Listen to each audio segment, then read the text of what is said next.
Mic check. Yep, we can hear you, and we are live. Welcome, welcome, welcome back to another episode of. I'm calling this thing something different every time we get on here. Tonight, I'm gonna call it Business Basics.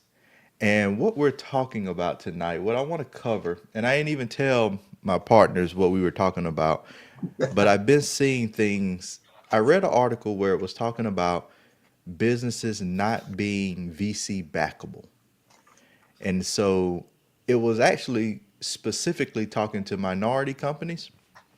And it stated that for every 1,000 businesses that receive VC backed funds, one is a minority company. So 999, then one. And somebody made a statement. They said most minority businesses, and then they even broadened it. They said most businesses in general are not VC backable. So I wanted to break down tonight, number one, what does it mean to be a VC backable company? And then number two, I want to leave the audience with three things they need to focus on going into 2025. Because if you haven't done your annual planning for 2025 or your quarterly planning for 2025, you are behind and you're late. And so you're already behind the curve because I know you're going to take the next week off.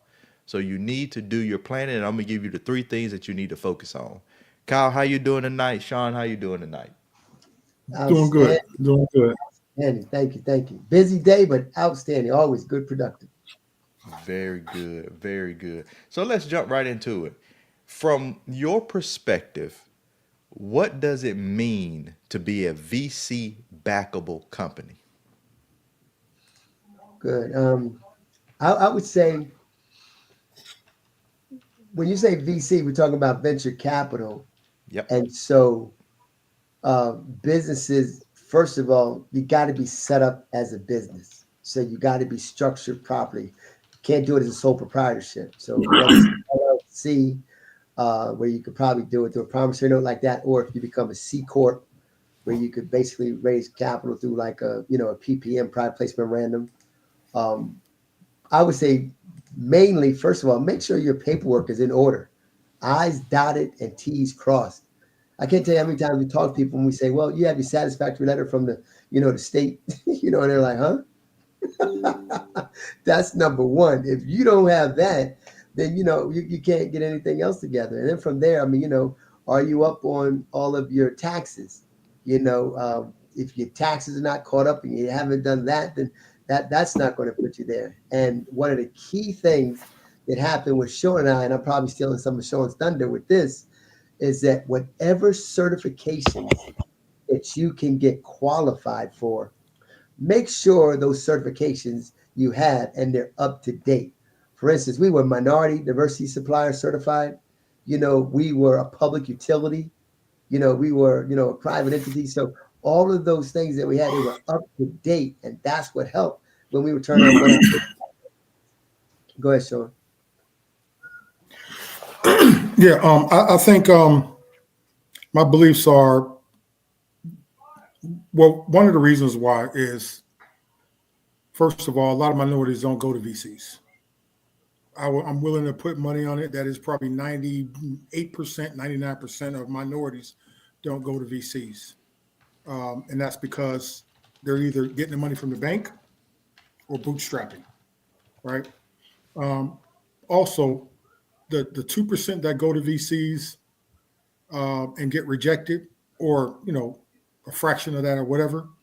Uh, a lot of times, see, VCs, venture capitalists, especially the large ones, right? They look for something that can be a unicorn, right? Like they look at like Facebook, right? Facebook was an idea. They look, but it's like, well, if they can get 500 or 100 million users, that can be turned into a revenue source and that can grow. And they went on and bought Meta, went on and bought IG and everything, right? So, but it's if you don't have something that can create $1 billion and then grow from there and add on, then it's going to be hard to do a go to a VC and get a deal. They want to say, if I put $1 billion in your or 500 million in your idea, will it create 500 billion or $50 billion, $300 billion? Can it reach that goal? And just unfortunately, a lot of minorities, they don't have those type of businesses to where, I mean, you do have a few, right? But for the most part, a lot of them don't. And I won't even say minorities. A lot of general business owners don't have that type of game plan, that's out there. That's why we always, Tyrus, Kyle, and I, we always say, "What's your $1 billion idea?" Because we're not thinking of 10 million, 20 million. We're thinking billions. I love it. And I'm going to recap it. So every time you guys go in, I'm going to recap it for the people listening because I want you taking notes. I want you to walk through the journey and set yourself up for this. This isn't your podcast so we can show a lifestyle. This isn't your podcast so you can get all warm and I throw and drop some words and you can say, ooh, ooh. This is actually something that will build a business so you can create generational wealth and have freedom. Kyle said the number one thing that I run into the most, businesses that aren't formed. So you got a side hustle. Right. Businesses that don't have tax IDs, EINs. Businesses that don't have business bank accounts. Businesses that even if they have a legitimate business, they behind in their taxes because they haven't filed their taxes in a few years. These are all the elements of business that you must have in place if you want to raise capital. This is even what you need if you're going to go get a loan from a bank, because the bank is going to ask you for all of this paperwork. And then they're going to ask you, do you have 3 months reserve? So they can make sure that you're not going to default on that loan they give you. The next thing, Sean, what you said, which is very important, when businesses don't have the type of business to reach or to think about $1 billion, we want to have businesses that make us excited and happy every day. We want to be blinded and believe that we can just have a merch company or an online course or something that may earn you some money. I'm not saying you won't make $1 million. I'm not saying you won't make $5 million. But can you repeat that process and make 100 million? Do you have the systems, the processes, the people in order to do that? Another thing that you said, Sean, that's important is a venture capital company is going to be just like a bank in the sense that they want to see your big idea. They may not want to see a full-blown business plan, but I was listening to a guy the other day on IG. He said he can tell if a company is even on the trajectory of being $100 billion company. And that's by looking at their 5-year plan. How many of you listening have a 5-year plan? Yeah. I was listening to TD Jakes. Some folks don't like TD Jakes. TD Jakes, my dude. I love to hear TD Jakes. TD Jakes said, without a vision, there's no provision. And so a lot of times we want something, but we have no vision. Nor can we cast a vision, nor can we explain what we're doing, nor can we paint the picture. And so without a vision, you're not going to get the provision. And so in your business, what are you creating? That's a $1 billion idea or $10 billion idea. That's not reliant on you. That's not your baby. And so that very first key, Kyle summarized it up into be legitimate. Yeah. And then Sean says, have a vision and a $1 billion idea. Can I add something onto that, Tyrus, real quick? And this Absolutely. is and this is kind of like because it pertains to what we're talking about. We was at the event, right, that we met you at, and we saw this lady. She had like maybe 3 or 4 different products, 3 or 4 different companies, basically. And I approached her and I said, "Wow, this stuff is really nice. Have you ever thought about, expanding it? Maybe across the United States, venture." She was like, "No, I'm just comfortable here in New Jersey or whatever." And Cal and I, we looked at each other like, she just doesn't see it. She doesn't understand that you could be international, but she didn't want to take that. Her mindset was off. She Mm. didn't believe in that. She believed she was just comfortable making that that amount of money in that space right there. But and that's what we run into.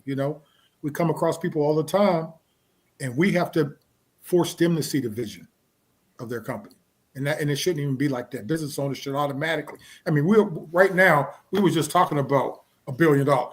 We got to get up to 1 billion and all this other stuff. We were just talking about it. You know what I mean? But some people don't have that vision.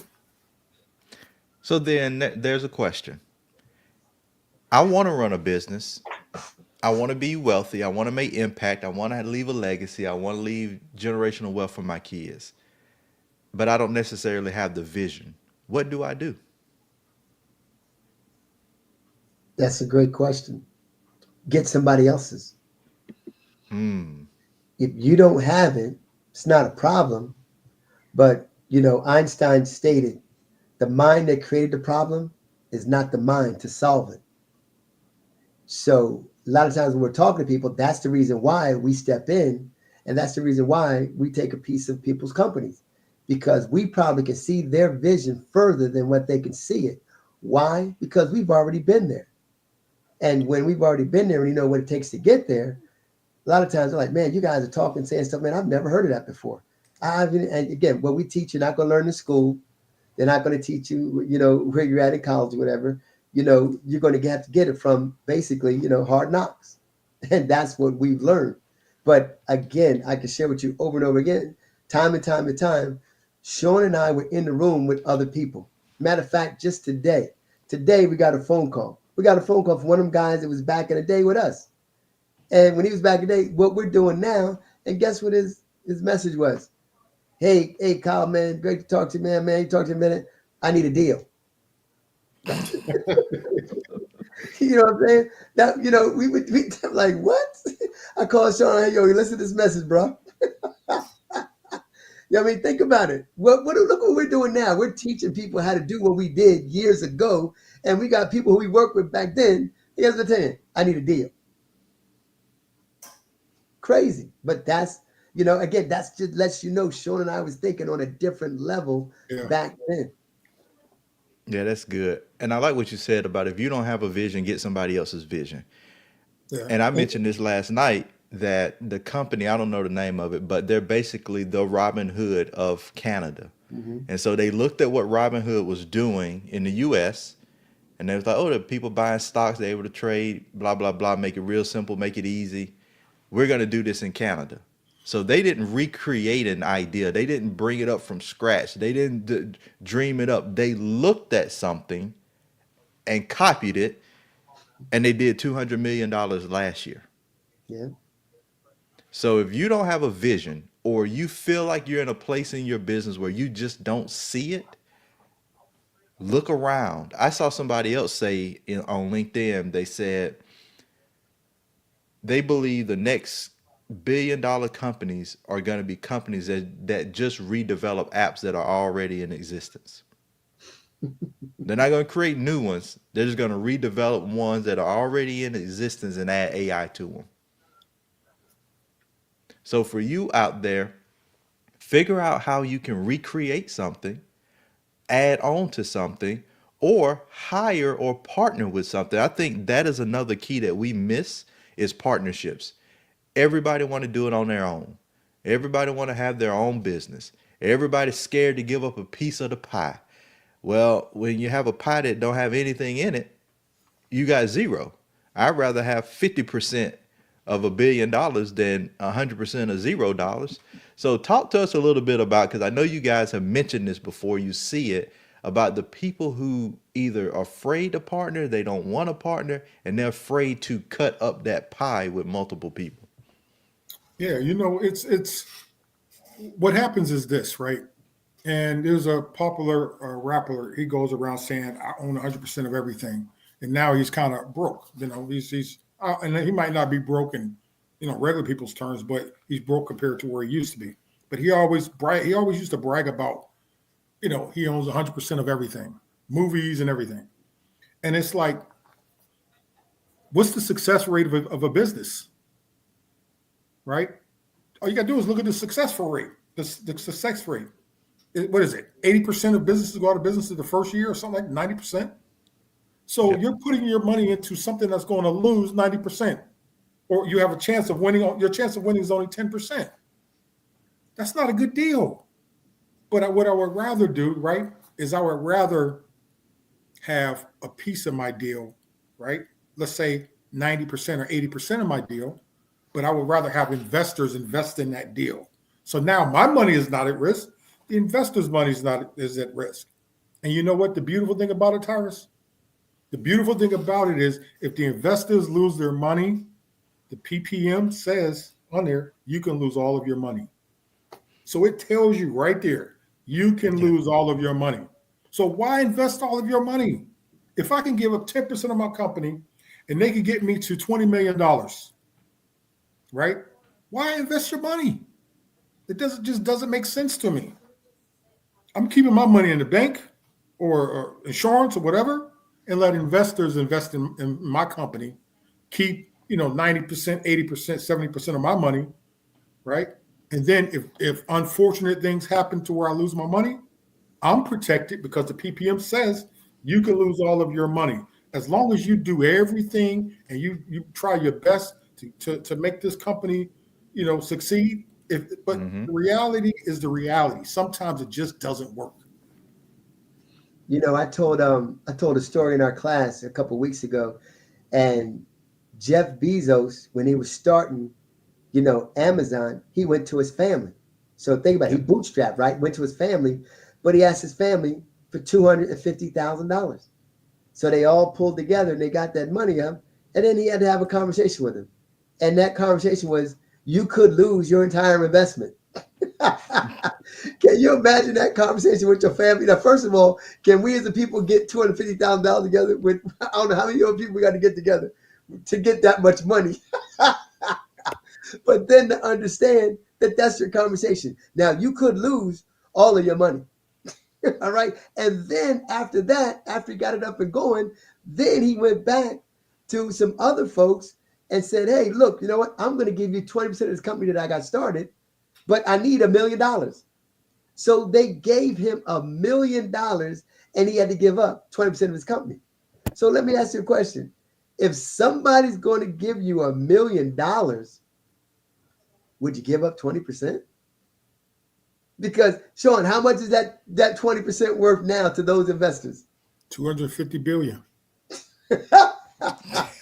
Hold on. I don't think you heard what he said. He didn't say 250 million. 250 billion.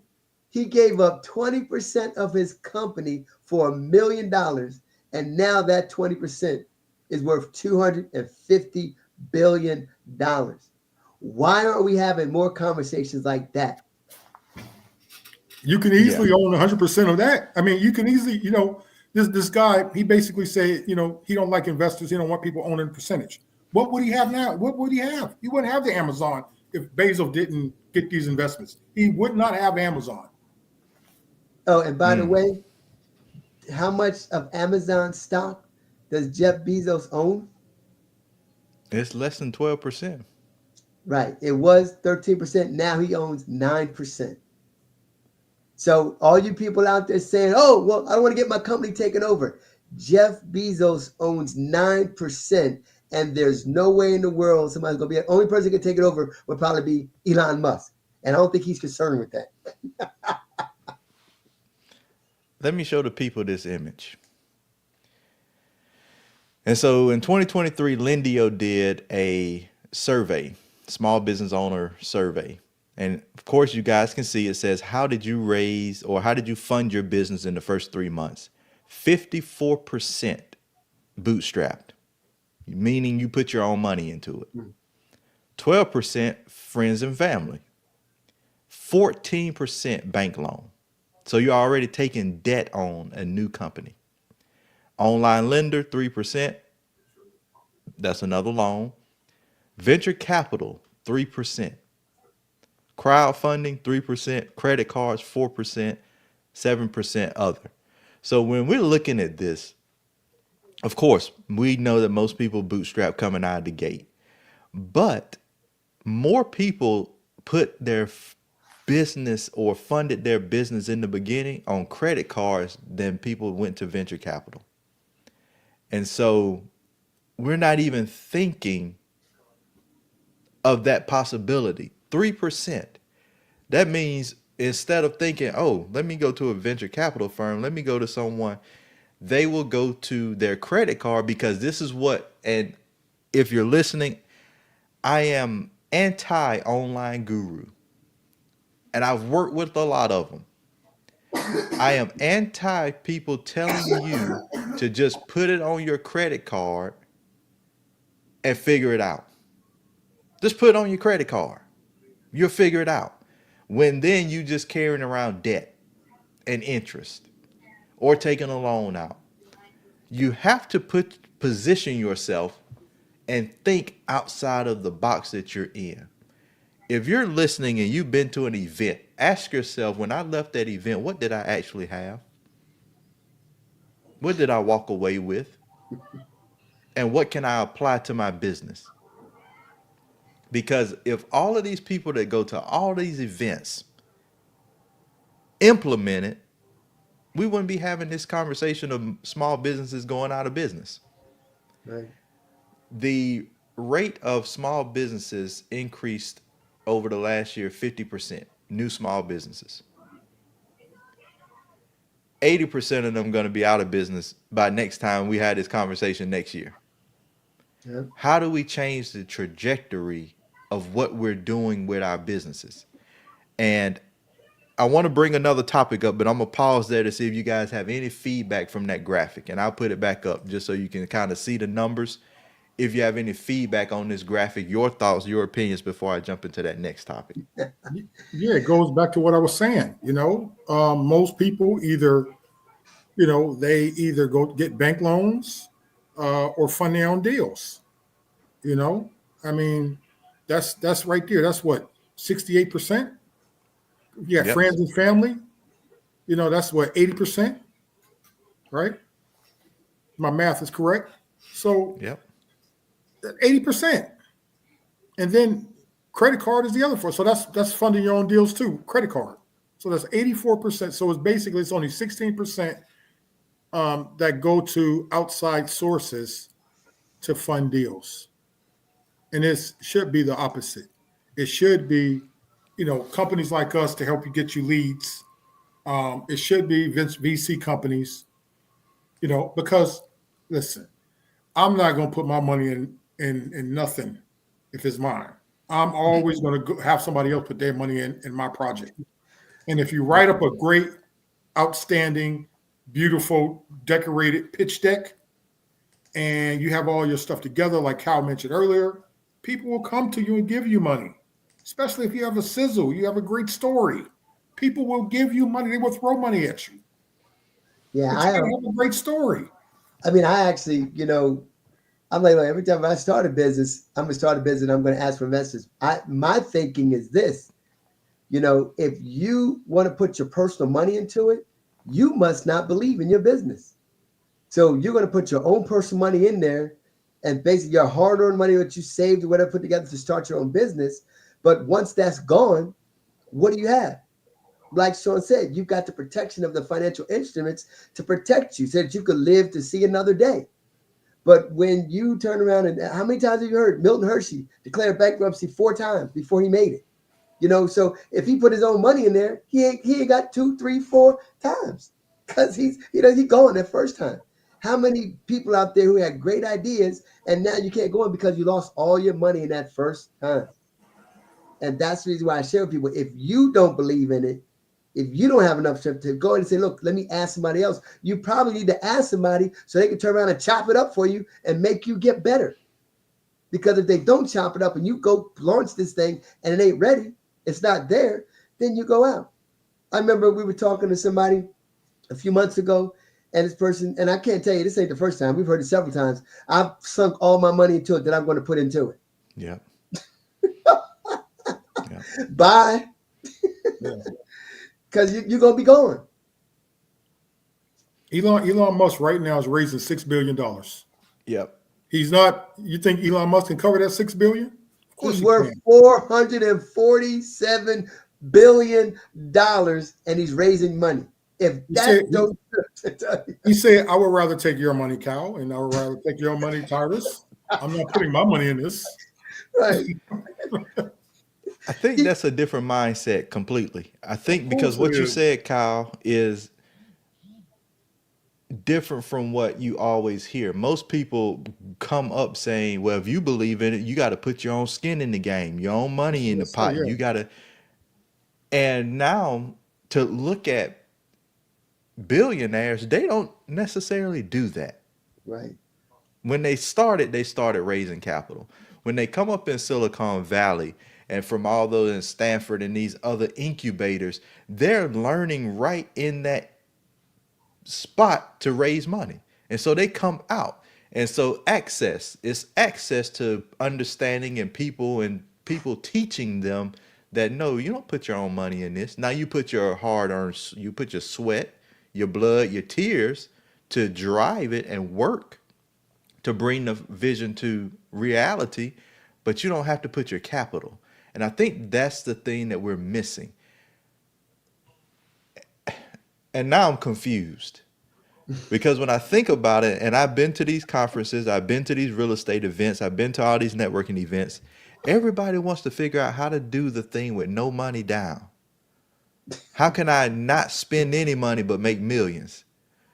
Okay, so if you don't want to put your money in, invest, why not go ask for the money? So there's a disconnect there. There's Well, a they ask for the real money anyway with no disconnect. money down. They ask for the money anyway. You know. Yeah. There's a real disconnect. It's not even in our mind to say, okay, I'm tired of trying to get over, do it the cheap route. Let me figure out how to get the capital. I saw this as well when I was reading. It said that the difference between wealthy people, and it might have been Myron Golden that said this, the difference between wealthy people and broke people is when a broke person hears how much something costs, they immediately say they can't do it. Hmm. But when a wealthy person hears how much something costs, they figure out how to do it. It's like, oh, it's $10,000. What do we need to do to get the money? Exactly. Not, oh, it's this much and I can't do it. And so it's like, it's funny to me because I've been around so many wholesale deals and I don't want to put my money in and how can I assign these contracts and all of these trickery ways to get around investing in the business when you don't have money. But nobody ever goes just a straight legitimate way of saying, you know what, I can get leads, call these leads and raise capital for Yep. my own business. I need an idea that has sizzle. It needs to be a big vision that I can map out and talk through. Because if you can't talk through your vision, an investor definitely don't want to hear it. Is you got to be able to paint the picture, Exactly. and then use that capital to fund your business and do the legitimate things that you need to do. Because when people come to me, Sean and Kyle, they want to do marketing.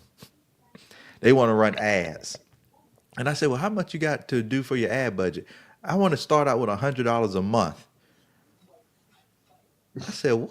That's not going to even move the needle. Or they want a nickel and dime, or they want to get more than what they paid for. I was on a call with Damon John's team, and we were talking through funnels, and they said, Tyrus, what you charge for a funnel is crazy. It's like we charge 17,000 to start out with the design. He was like, what are you doing? I said, I wanted to make a product that was affordable. He was like, you crazy. And that's not new to me because I've known people since the early days charging 25, 30, $40,000 for a website. And then when I'm at 10x360 and I'm listening to the boring business owners, plumbers, diesel mechanics, construction guys, contractors, electricians, and they talk about dropping 20, 30K a month on ads, that's the reality. Right. And so are you raising capital to help fund the expenses that your business needs in order to operate? How do you expect to grow it? And I don't care what they tell you on social media. Everybody's not going to be able to get on IG, go live, and get 100,000 followers.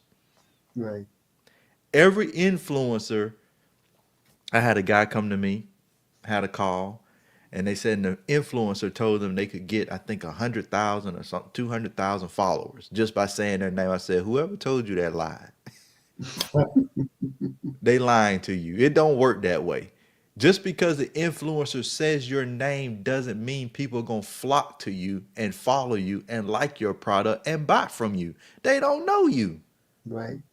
Those people who are sitting on a Coca-Cola commercial that we all love, a any kind of other commercial, those are celebrities that have staying power, and the brand of Coke speaks for itself. So it's a lot more in that mix than just Coke getting Michael Jordan to say something and people saying, well, I'm just drinking Coke because Michael Jordan.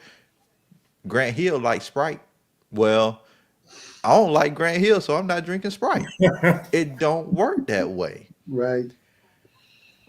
Now, for you, those of you that are joining and may not have heard what the topic is how do you be a VC, venture capital, backable company? Meaning, how can you get your business in a position to get funding from a VC, a private investor? If you're a large enough company, private equity, depending on where you are, how do you get their attention? Kyle said, number one, make sure your business affairs are in order. Got to have that. That means you're legitimate. Sean said, number two, have the vision, the $1 billion idea. Number three, we talked about a lot of mindset. You got to position yourself and think like a business owner. Now, I want to move into, while we still have some time, we're about halfway through. I want to talk about what you should be doing in 2025. And this will make you a VC backable company. If you got a pen, pencil, something, tablet, whatever, notes, write this down. Michael Michalowicz talked about the hierarchy of needs for a business, and he gave them stages: sales, profit, order, transformation, legacy. The thing I want you to focus on in 2025, I said three. I want you to focus on sales, profit, and order. Mhm. Sales. If you're not making $25,000 a month in your business, you go get a job or focus on sales only. A lot of us are out here talking about transformation and legacy. You can't impact anybody with no money, and you're not leaving a legacy with no money. Hard facts is true. How many people can you impact with $0? How many kids can you feed? How many backpacks can you fill? Zero. So sales, that is focusing on product market fit with your idea to get people to buy it. Get 10 sales. I remember when Master P was on Ed Milet's podcast, and Ed Milet asked him, well, how many thousands of cereal do you want to sell? Master P said, I just want to sell one. Let me sell one first, and then worry about selling the thousands. A lot of you want to sell millions of dollars, but can't sell one. So focus on sales. When you hit 25,000 in sales, then you move to profit. Depending on your business, your profit should be anywhere between 15% to 40%. If you're a restaurant, if you are any kind of bulk, Walmart, 3 to 5%, 7% profit margins. But service based, you better be above that 20% fold. Mhm. Why are these numbers important? Because when you go to a VC, a venture capital firm, they want to look at what your profit margins are. What do you think is going to be in the next 3 years? Kyle, you mentioned a performer on the call last night. When you said performer, they said, what? And it ain't funny. Yeah. But when you don't know the terminology and you're going to these people asking them to back your idea, they're going to ask you for that. They want to know your projections. And you need to tell them how you're going to profit 10%, 15%, 20%, 30%. Yeah. And what is your plan to do that? Once you have profit, then I want you to focus on order. Now, it's going to take you all of 2025 to do those three things. Order means systems, processes. Processes before people. So before you hire anybody in your business, make sure you have processes and order down. Well, Tyrus, when do I know I need to hire somebody? When you're doing 150K in business. Then you can hire somebody. Your revenue per employee, write that down and go research it, should be around 150 to 180,000. Meaning every person in that business needs to be responsible for that amount of revenue. Mm-hmm. Now I'm giving you real business. I ain't telling you go just drop another course online, get on there YouTube and make you a podcast. Being a podcaster and making millions is just like being in the NBA. It's just like being a rapper. It's just like saying I'm gonna be Lil Wayne. Maybe, but not likely. So if you want to run a legitimate business, go find a business that you can build, grow, and scale. That's not relying on you. Sean and Kyle, from your perspective, why do you think most businesses get turned away from venture capitalists? Like when you guys were in the boiler room making these calls to investors, you're pitching ideas. What made investors say no the most? I believe, for the most part, I think it was can they make money off the deal? Can they make money? Is the deal sellable? I mean, basically, does it have sizzle? That's pretty much it. Is it something in the industry or something that they like? You get some investors, they only like technology or real estate or whatever, Mm-hmm. right? So that's the only thing they invest in because they know that.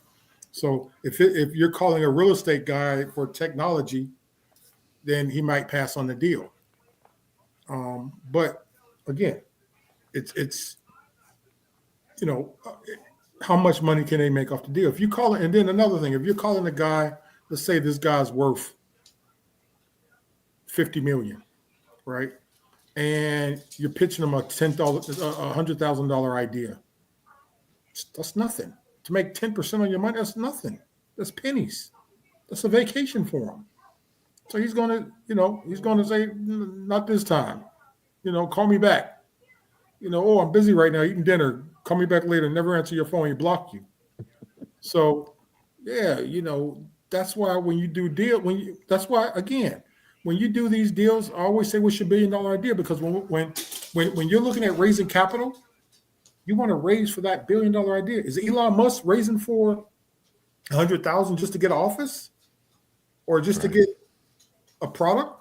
Oh, he's raising 6 billion because he want to raise enough money in order to do what he has to do. Period. If that means he needs to acquire companies, that company is going to be acquired and then some. So that's the type of things right there.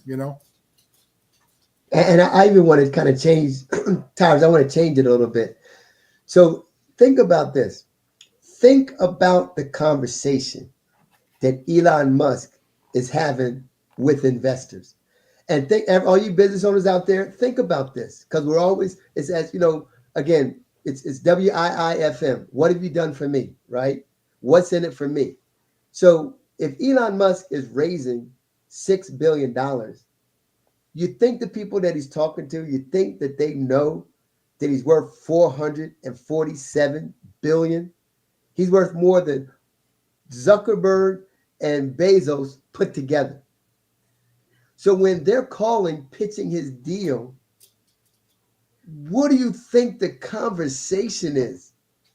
Well, Elon, couldn't you put the money in yourself? What do you need my money for? Mm-hmm. Think about that. What kind of answer do you think he would be giving to them? That's what I want all you business owners to understand, because that's the mentality you're going to have. Because when you're thinking like that, if I'm Elon Musk, and I'm talking to you about this. Well, I made 447 billion.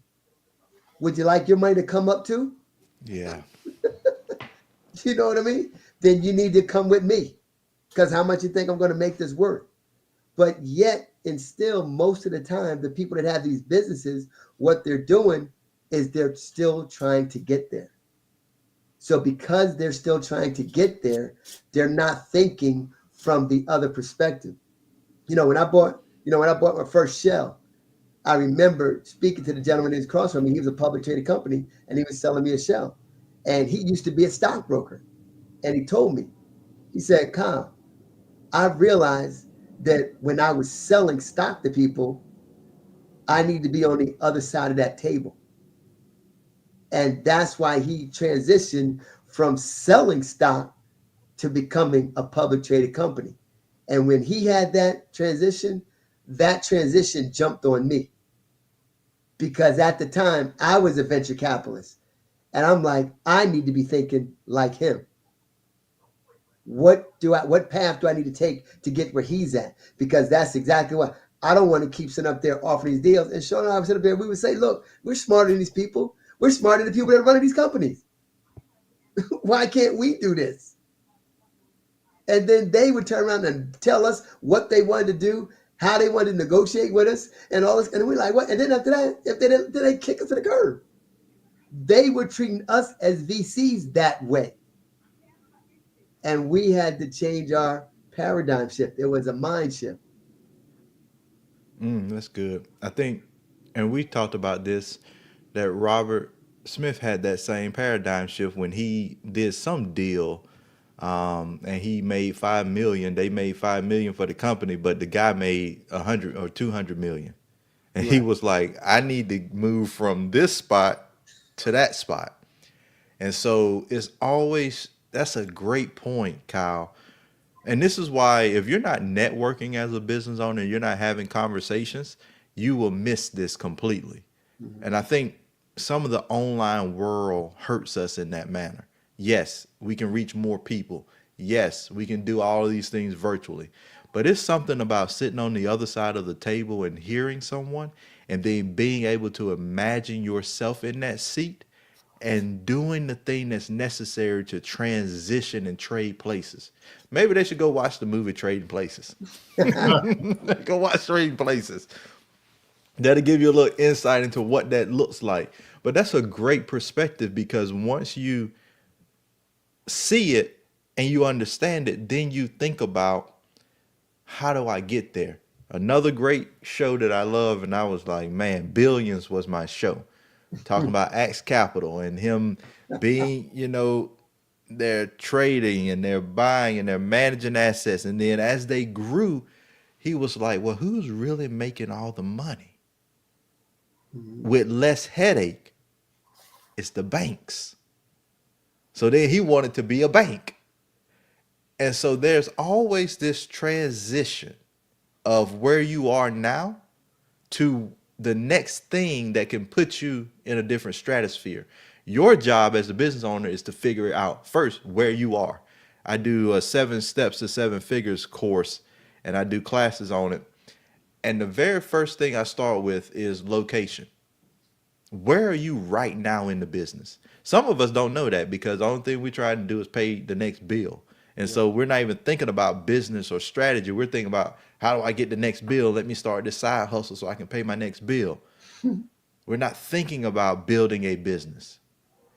Then, number two, step two, once you identify your location, you got to identify your destination. And that's the vision. Where are you going?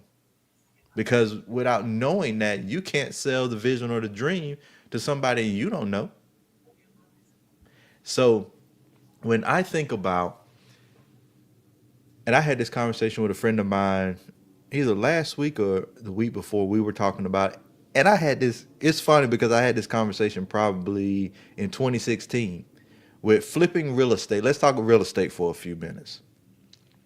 Who's making the real money in real estate? I'm a flipper. I go out, I find a property, I might buy it from a wholesaler. I got to renovate it. Got to pay all the contractors. Then I sell it and I make my money.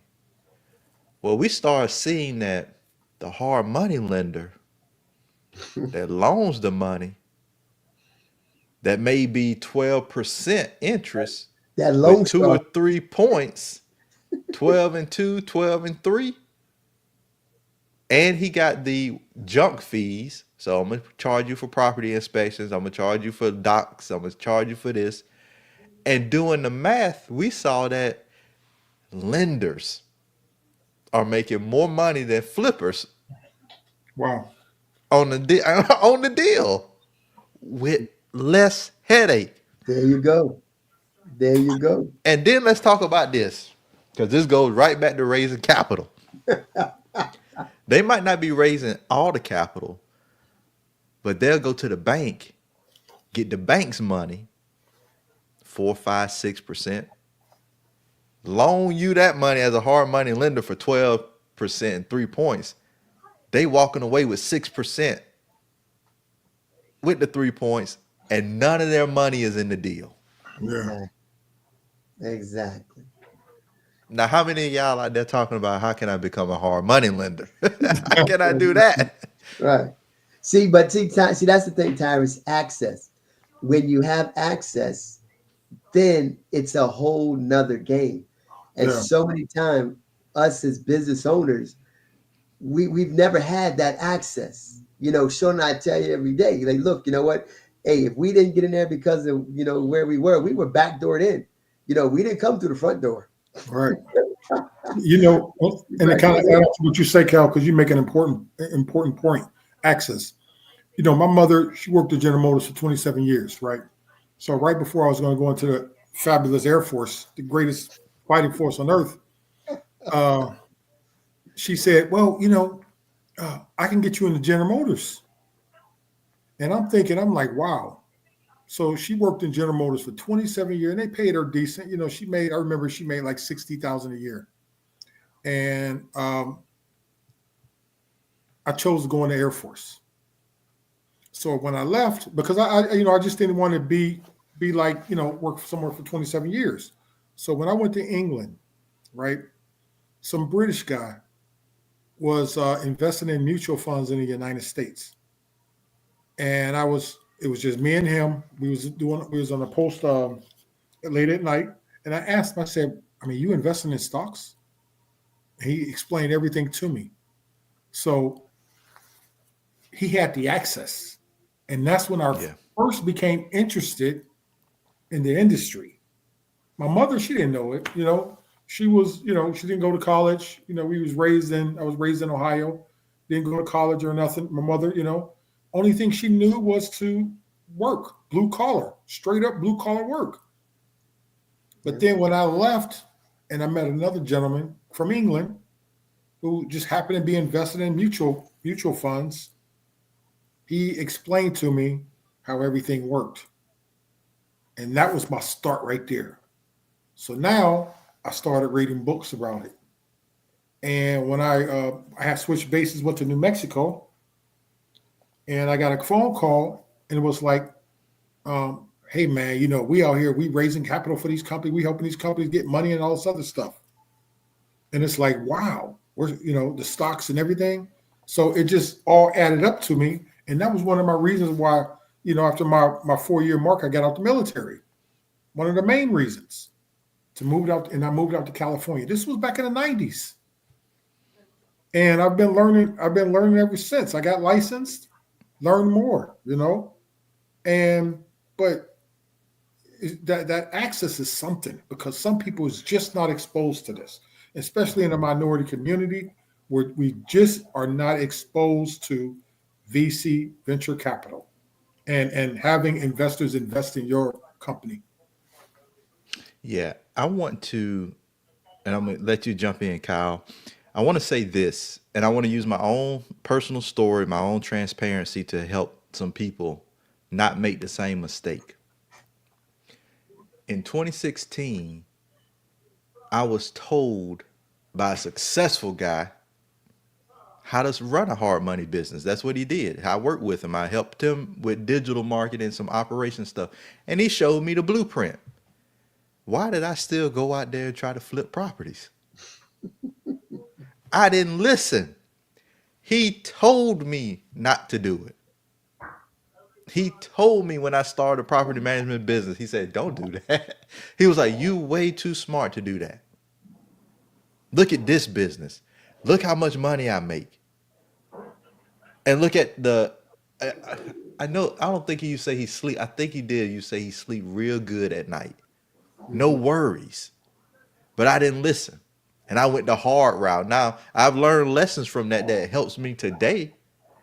So if you're listening, go find the access. And you don't have to look far because we right here in front of you. Exactly. But listen, because I know what you're gonna do. You're gonna listen to us and be like, man, they just talking that stuff. They're boring. I'm blah blah blah. And then you're gonna go jump to an influencer that show you written a private plane on the. Kyle, how much it costs for us to rent a private plane and just take a picture in it? $3,000. We can get it done. We get done for about Get it three done. grand. Right. So We can get half it of done. these people that's on these private planes, they don't even get them off the tarmac. They rent them for pictures. Right. If you want to drop it in the chat. If you want to take a picture in a private plane, Kyle will get it done for you for $3,000. Oh, and then I'm a double the price on you so that we can make some profit off of it too. There you go. So listen and hear the lessons and figure out how do you apply it to your business, whatever that is. And if you're here and you're listening to us, and I see that we have a captive audience because the number has been there. So thank you, whoever you guys are that's been sticking with us for about 50 minutes. Thank you. Thank you. Thank you. If you're Well, here, you are here to learn how to grow your business exponentially so you can live the life that you want to dream of your dreams. If you don't, and this isn't the information for you, don't come. It's okay. If you want to do 100K, $1 million a year, and you happy and you working, and that's your baby and it's your business, that's great. As long as you're happy. But if you're talking about how do I create generational wealth? How do I leave legacy to my kids? How do I build community centers and build houses and do other things in other countries and help the homeless and do backpack drives and buy out stores? If you want to do all of that, you have to have the money to do it. And the easiest way, not even easy, the simplest way right. is to raise the capital, because here's our plan. Can I give them our plan a little bit, just a little bit of Go ahead. what we planning? Yeah. Here's what we're gonna do. We're gonna raise capital. We're gonna take our company, Legacy Wealth Capital Group, public. That way you can buy stock in us. That goes back to switching that seat on the table. I love everybody that's teaching you about the stock market. I love them for teaching you about options, but they're not even broaching the subject of telling you to be your own publicly traded company so people can buy your stock. You're making You know, Elon Musk rich. Right. You can be rich too. So the same hype that they give all of these people and track their stocks, and because we know that's how stocks move up and down, it's based on a lot of emotion, a lot of news, a lot of world events.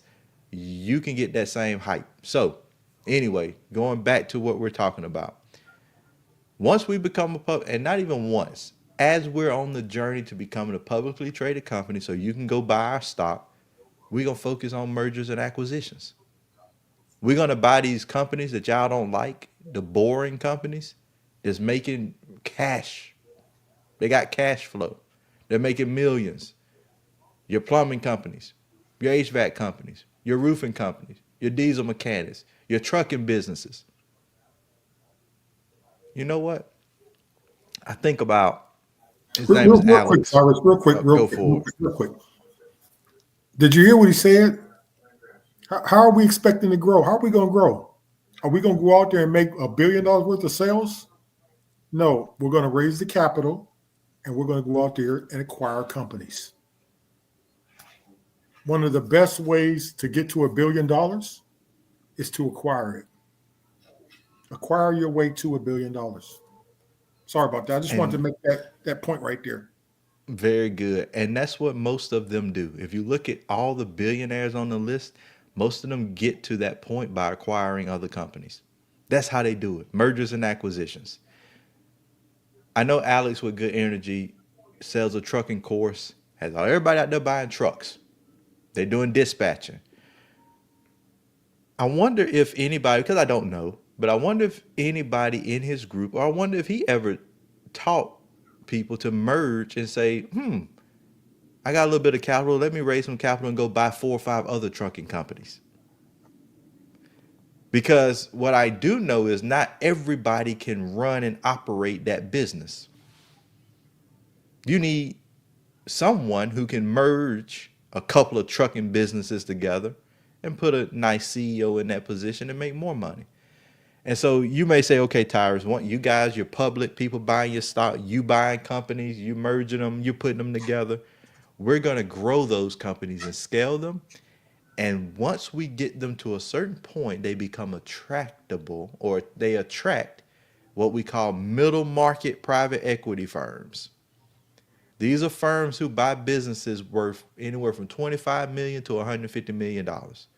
And we're going to cash out. And that's where Kyle can go sit on the beach and Thank you. relax. Thank you. Thank you. Cash out. We're going to cash out. And we're going to do that because that is repeatable. That's not a one-time thing. That's repeatable. You can buy them, put them together, sell them. I watched it happen in government contracting. I would see these companies like Peraton, Northrop Grumman, CSC, Booz, Praxis, and then Deloitte. And then you see these other companies pop up and they say, oh, those are VC-backed firms. And what are they doing? They're buying contracts. They're buying these smaller companies that may win the contract, and they just buy them. So they're not even competing no more. They just say, oh, you won that contract? Let me give you $25 million and walk away. And I'm not making these numbers up because I worked in a company and I know they got $25 million and they walked away. And you know what they did with that when they walked away? They started another company. So it's a rinse and repeat. That's exactly it. And as we're doing that, we're going to help take 10,000 companies public. We're going to build a large community. And we're going to do events around the country, teaching what we're showing you right here tonight. So that's our plan.